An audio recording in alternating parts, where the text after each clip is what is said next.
Hello students, कैसे हो? अच्छे से एग्ज़ाम लिखी होगी। अच्छी मेहनत करके अच्छे पेपर्स लिखे होंगे। तो अब वापस से हम पढ़ाई शुरू करेंगे सेमेस्टर के लिए। आपको तो पूरी लगन से अभी धगस लगन से मेहनत करनी है। तो आज हम नया वीडियो शुरू करेंगे पढ़ने के लिए। इसमें पोयम 7 आज हम पढ़ेंगे, जिसका नाम है बादल को गिरते देखा है। इनके कवि है नागार्जुन। सबसे पहले हम हमेशा की तरह थोड़ा ऊपर कवि के बारे में और पोयम के बारे में पढ़ेंगे। कवि का नागार्जुन का जन्म हुआ था 1917 में और इनकी मृत्यु हुई थी 1998 में। हिंदी के जनवादी नागार्जुन का जन्म ननिहाल यानी कि सतलखा जिला मधुबनी बिहार में हुआ था। उनका पैतृक गांव तरैनी दरभंगा बिहार में पड़ता है। उनका मूल नाम बैद्यनाथ मिश्रा था। उनकी शिक्षा गांव की संस्कृत पाठशाला में तथा उच्च शिक्षा उनकी बनारस में हुई। नागार्जुन ने हिंदी में रतिनाथ की चाची, नई पौध, बाबा बटेश्वर नाथ, वरुण के बेटे, दुख मोचन, कुंभी पाक, हीरक आंखें, तुमने कहा था, खिचड़ी विप्लव देखा हमने, पुरानी जूतियों का कोरस, हजार हजार बाहों वाली, रत्न गर्भा, ऐसे भी हम क्या, ऐसे भी तुम क्या, आखिर क्या कह दिया हमने इस गुब्बारे की छाया में, आदि उनके कविता संग्रह है। इसके अतिरिक्त निबंध, कहानियाँ, संस्मरण और अन्य विधाओं में भी उन्होंने लेखन किया है। नागार्जुन का मैथिली साहित्य अकादमी पुरस्कार, हिंदी सेवा विशिष्ट सम्मान, भारत भारती मैथिली शरण गुप्त सम्मान से सम्मानित किया गया है। तो ये था कवि का परिचय। अब हम पोयम के बारे में थोड़ा पढ़ेंगे। तिब्बत यात्रा के क्रम में हिमालय दर्शन से प्रकृति के निर्मल निश्चल रूप को देखने से कवि के मन में सौंदर्य का जो उफान आया, उसे इस कविता में डाला था। मतलब नागार्जुन घूमने गए थे, तिब्बत में यात्रा करने गए थे और वहाँ पे जो हिमालय की यात्रा दर्शन थे, उसका जो वातावरण था वहाँ का निर्मल निश्चल रूप को देखकर उनके मन में उसका जो सौंदर्य था, वो सौंदर्य का जो उफान आया, मतलब उफान आना मतलब दूध कैसे उफान आता है तो बाहर आता है, तो लेखक को भी ऐसा उफान आया, फिर उन्होंने ये कविता में ढाला है। इसमें कहीं मानसरोवर में कमलों के ऊपर वर्षा बूंदों के गिरने की चित्र है, तो कहीं झीलों में हंसों द्वारा कमलनाग खोजने का दृश्य है। मतलब वहाँ का जो वातावरण था, सौंदर्य था, उसका वर्णन करते हैं कवि कि कमल के ऊपर जो वर्षा बूंद गिरती थी और वो जो चित्र था, और झील में जो कमल के थे उनको खोजने का जो हंस का जो दृश्य था। चीर विरह के बाद चकवा चकई का मिलन और शव वालों की हरी दरी पर प्रणय कटाक्ष करना आदि रोमानी वातावरण की सृष्टि हमारी प्रणय चेतना को मुखर करता है। मतलब बहुत चीर विरह मतलब लंबी जुदाई के बाद चकवा चकवी मिलते हैं, फिर उनकी जो प्रणय कथा थी, कटाक्ष करना, उसके बारे में, ये सब वातावरण के बारे में उन्होंने यहाँ पर हमें कविता में समझाया है। तो चलो हम आगे कविता समझेंगे।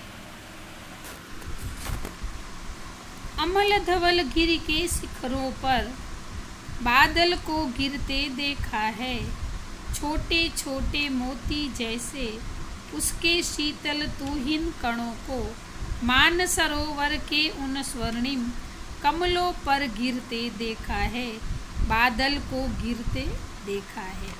तुंग हिमालय के कंधों पर छोटी बड़ी कई झीलें हैं, उनके श्यामल नील सलिल में समतल देशों से आकर पावस की उमस से आकुल तिक्त मधुर विषतंतु खोजते हंसों को तिरते देखा है, बादल को गिरते देखा है। अभी हम आगे इसका विस्तार पूर्वक वर्णन करेंगे।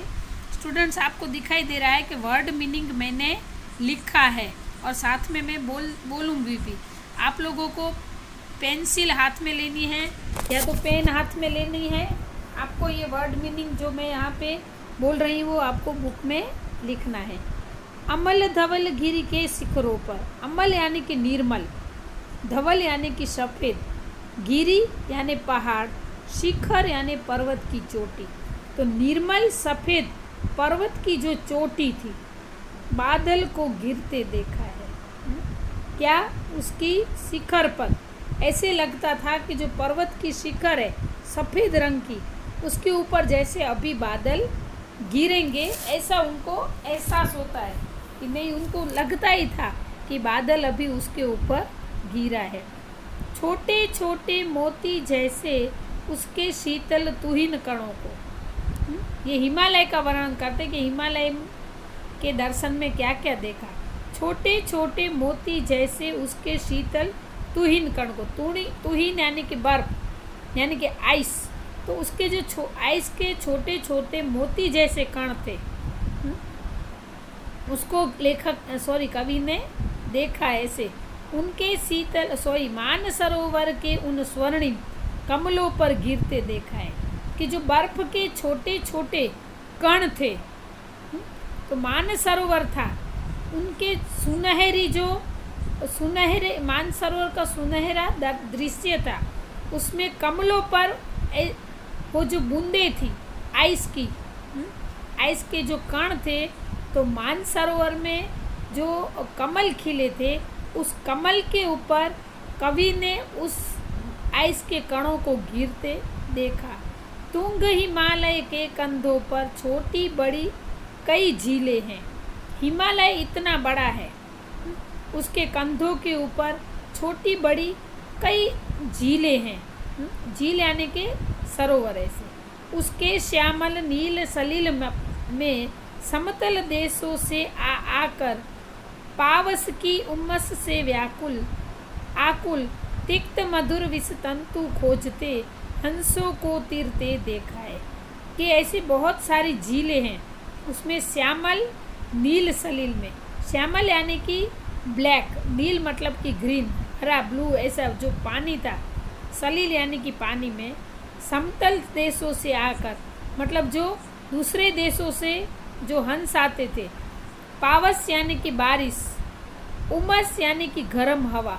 सुनना है स्टूडेंट्स, मैं जो वर्ड मीनिंग बोल रही हूँ और लिखना कंपलसरी।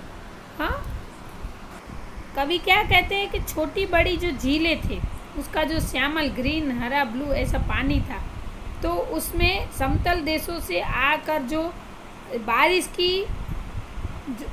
थी, हाँ, फिर उसकी जो गर्म हवा थी, तिक्त मधुर, तिक्त यानी कि तीखे, मधुर यानी कि मीठे, विष तंतु खोजते, विष तंतु यानी कि कमल के अंदर से जो तंतु होते हैं, हंसों को तीरते देखा है कि ये हंस थे।